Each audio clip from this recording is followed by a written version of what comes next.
Kayo po ay aming isang karangalan po na ipakilala namin ang aming bagong halal na chairman ng Partido Federal ng Pilipinas, Manila Chapter, Super Marathon Mundo. At siya rin po ang aming ini-endorso bilang alkalde ng lungsod ng Maynila sa darating na 2025 mayoralty election. Please.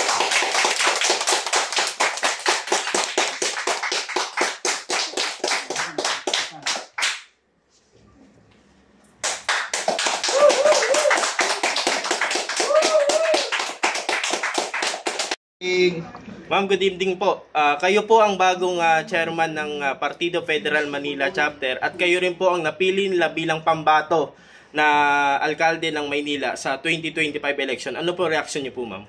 Siyempre, unang-una sa lahat, masayang-masaya talaga ako dahil yung pinaghirapan natin, yung pagiging isang Marcos loyalist natin, yung paninindigan natin, yung pagbibigay natin ng buong prinsipyo, talagang nagkaroon ng kasagutan. Ito na po yung kasagutan na finally po, nagkaroon talaga ng opisyales na talagang alam kong maglilingkod at talagang tutulong sa programa ng ating mahal na Pangulong Bongbong Marcos. Siyempre, iba yung pakiramdam na ikaw ay isang Marcos loyalist na talagang ang gusto mo rin, hangarin mo ay maipagpatuloy at magampanan yung mga programa na maibababa para sa ating mga kababayan. Nandito po ang aking mga kasamahan na siya talagang naging daan para ito po ay mangyari. Lahat naman po ng bagay ay may magandang dahilan. Ito na rin po yung isang magandang dahilan na ang nandito po ang Partido Federal ng Pilipinas, Manila Chapter na maglilingkod po sa Manileño.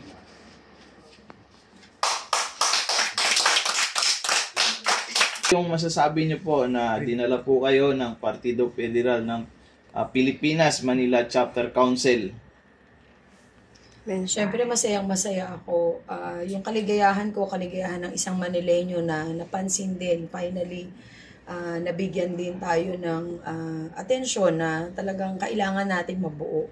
Kailangan magkaroon tayo ng isang paninindigan, talagang kilalanin din natin ang mahal na Pangulong Bongbong Marcos para sa pagtulong na ginagawa niya para sa atin. At syempre, nagpapasalamat ako sa Partido Federal ng Pilipinas, Manila Chapter dahil sa pagkilala po sa akin. Actually, unang araw po na naging Partido Federal ng Pilipinas na ako po ay isang original member, ay talagang binigay ko na po yung buong aking loyalty, yung aking pagkatao, yung buong serbisyo na kahit hindi po nila ako sabihin o sabihan ay talagang gagampanan ko ang pagiging isang Partido Federal ng Pilipinas dito sa Manila.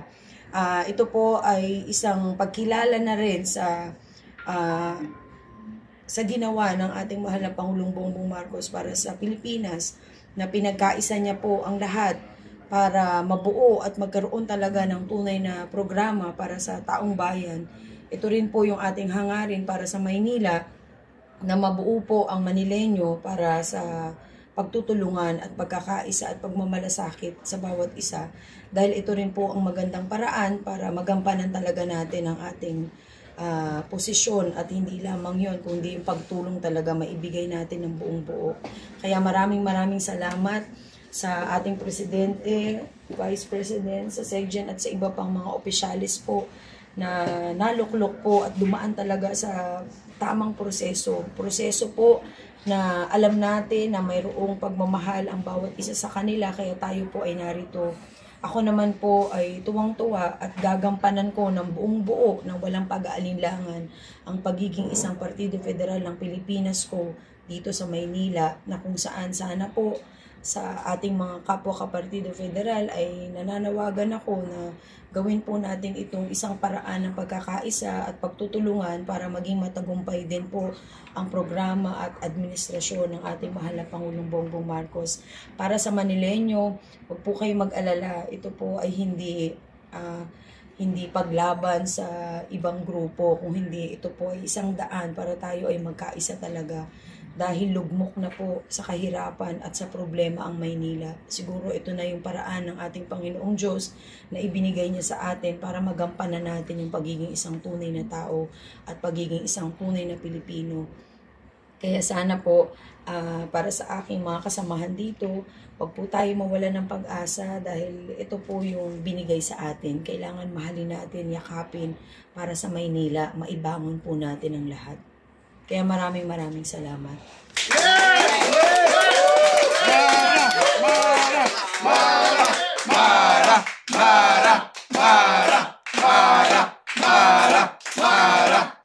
Mabuhay ang Partido Federal ng Pilipinas! Mabuhay! Mabuhay si Super Mara Tamundong! Mabuhay! Mabuhay ang ating Pangulong Bongbong Marcos Jr. Mabuhay!